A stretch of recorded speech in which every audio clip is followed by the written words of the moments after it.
So, hey folks, today's going to be a bit of a different YouTube sort of thing. I'm not going to be in the corner of a screen. As you can see. So usually I'll just do like an introduction, mumble a bit about something that I'm playing, or have some like little short clips of me not saying very much.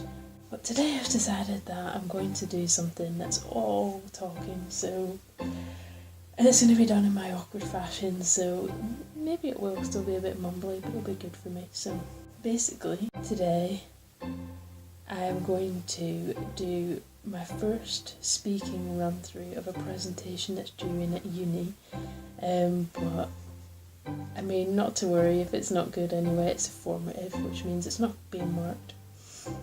At the moment I'm studying a course which is called Working with Children and Families, and you may think it's quite general. Well, it is. I basically originally applied for speech and language therapy and didn't get it, so they offered me this course, which will hopefully lead me into a master's or a job that's more related to where I want to go. So basically, anyway, for this presentation, it's a group presentation, but we all have to speak for a separate 10 minutes each. And we all have to make up our own case study or talk about a case study that we already know about on a child who is going to be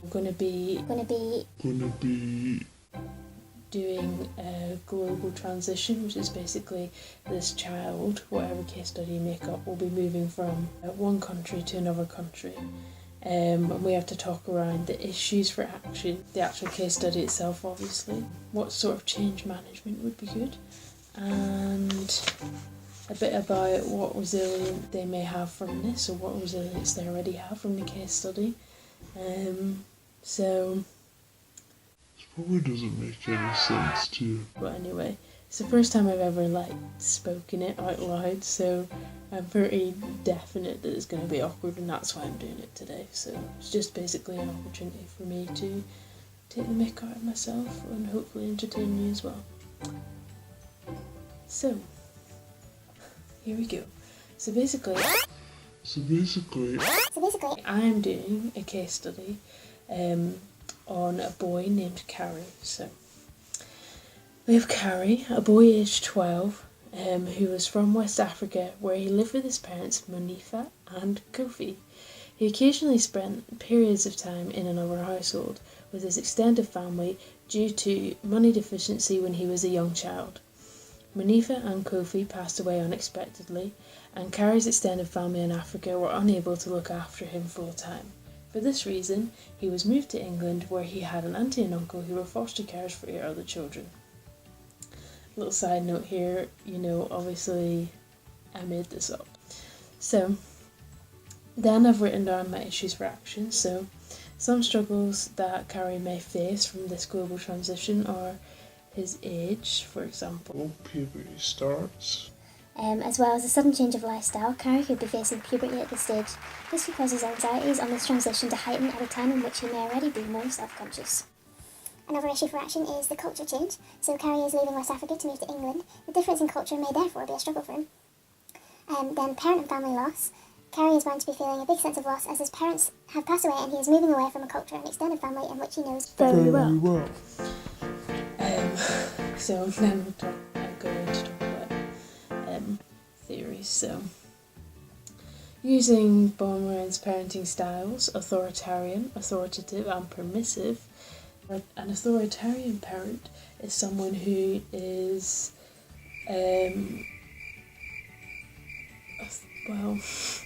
basically they're just very strict.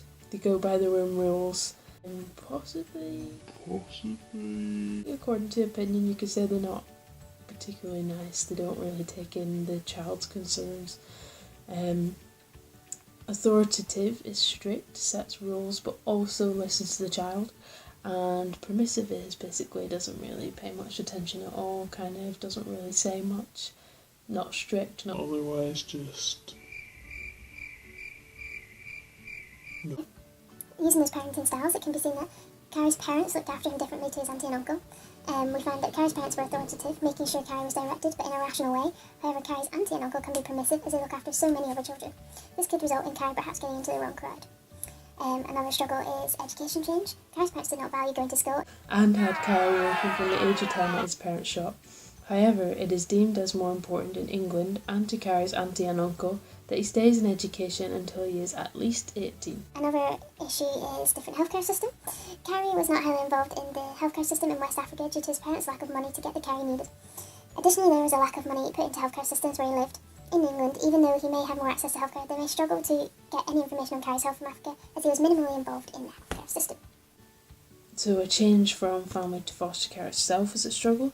Even though Carrie was more often informally fostered by his extended family in West Africa, in his early childhood he would be struggling with a culture shock, and he will suddenly be around an auntie and uncle he does not know very well. Not using a script at all. And 8 other children. For this reason he may find it difficult to fit in with everyone. Additionally, he may find it difficult knowing that he may not be staying with his auntie and uncle and may have to move again. Now I'm going to focus in on 3 issues for action, because if I did all of those issues and tried to discuss sort of good transitional planning, I would be here forever. Focusing in on 3 issues for action: foster care, culture change and education. I'll be talking about support and interventions and relate it to transitional planning. Foster care is an issue, so in terms of foster care, legislation could be useful to look into when Carrie first arrives. For example, the Children Act gives information on the importance of the child and what is expected of people fostering. His auntie and uncle could therefore prove through this that he is safe with them. However, legislation can be hard to follow, especially if laws in West Africa are completely different. In this instance, perhaps if his auntie and uncle are very welcoming and positive as he first moves, whilst giving him a bit of space for a week or 2 to get used to his surroundings. Breathe. He may then relax a bit more and integrate with others in his house better. This does not help, however, with the knowledge that he could be moved again later on. This may in the country be something he does not struggle with, as his extended family is used to sometimes look after him, as well as his parents, perhaps making him reasonably resilient in his circumstance. However, moving into the education change, if Carrie does, however, struggle with the idea of continual change, something that could be agreed with anyone who may want to adopt him may be that it would be beneficial for him to stay in the same high school throughout his education, as this may give him Stability, especially as he stopped education 2 years ago, so that Carrie doesn't feel alienated. At school, perhaps his teacher could set up a session on different cultures. In the sessions, pupils could be required to share something about the culture they were brought up in. This may help him to find similarities with other peers and give others an understanding of his culture. On the other hand, he may find not many are similar to him, and this could cause unwanted attention to himself. With this in mind, it may be more beneficial for him to perhaps be set up with pastoral care in school, giving him someone to talk to if he ever feels uncomfortable. Perhaps the head teacher could use the Education Act 2011 to help describe to Carrie the basic expectations within education, funding available, and how he will be examined. Additionally, the fundamental British values could be discussed to help him fit in. This may, however, alienate him further, as he may feel forced into following values in which he has not been brought up with. This leads into the issue of culture change. It could be deemed that due to the shock of culture change, this could lead Carrie down a path of negativity. Perhaps in this circumstance, if Carrie's aunt and uncle were positive towards him, making sure to express an interest in him, the struggle of cultural change would disappear due to the feeling of acceptance. However, this does not help with the idea that his auntie and uncle are permissive in their parental approach. He may therefore achieve acceptance through something he is interested in. For example, if Carrie joined a club where all children of his age shared a similar interest to him, perhaps this would help him to transition into a lifestyle in England more easily. That's a good thing. As mentioned above, also, pastoral care or session on cultures within school where Carrie can potentially share his culture may encourage him to feel he can be himself and encourage others to be more open about different cultures as well. I feel like I used the word culture quite a lot there. So in this next session I'm going to talk about change management. Definition of change management basically is the management of change and development. So for Carrie, with these issues of action, Carter's 8 steps to successful change may enable Carrie to transition in a way that is easier for him to digest. For example, To help Carrie get comfortable with the idea of being in a new foster home, his extended family could create a sense of urgency for his transition. For example, they could inform him that he will get I've lost my place. the funding he needs there to live a fulfilled life, and his auntie and uncle will be there to support him with anything he needs. In step 2, which is to create a guiding coalition, his extended family can then reinforce the importance of moving and remind him of the skills he can give from his experience whilst he's there. In step 3, developing a clear vision can be discussed. For instance, his extended family can get him to focus on being positive within himself about certain aspects of the transition so that his time with his auntie and uncle is meaningful. Step 4, which is communicating the vision. In this step, hopefully Carrie can decide for himself what he needs to be able to make what he needs to do. To be able to make the change work for him, personally. And then step 5, empowering people to act on their vision.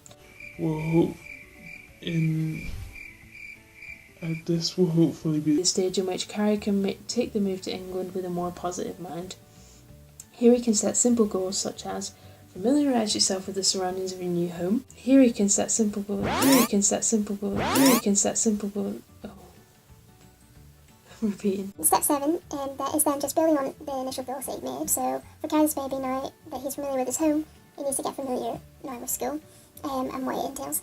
And finally, in step 8 is institutionalising the change, which means that he can then make his transition stick with a more positive outlook on change for the future. And hopefully, using these 8 steps, he will be able to gradually add on and do harder transitions. Because he knows that he can just follow this simple step-by-step guide. Now moving on to resilience. Definition of resilience: the capacity to recover quickly from difficulties. The change management process may lead Carrie to be more resilient when it comes to change in the future, as he will have learned to set goals that he can achieve, leaving him feeling like he's able to take on slightly harder goals as he goes on. Additionally, encouragement from his extended family will help him to be positive about change and feel more comfortable, perhaps that in turn helping him with his self-esteem, especially at his age, and enabling him to potentially be able to share with others if he faces any difficulties. So, that was so bad. I'm such an awkward person. But yeah, that's basically it. Obviously bits are going to be edited, so it's not going to be how I actually do it on the day, or at least I hope not. And I'll probably be, or hopefully be, less mumbly on the day. But yeah, there you go. It's pretty much done. So yeah, But basically that's it for me, folks. So I hope you've enjoyed this. You may have found this extremely boring and not care about what I'm doing at all whilst I'm at uni, but there you go. There's a little insight into what I'm studying at the moment. Kind of, sort of, a very small snippet. There you go. Bye, folks.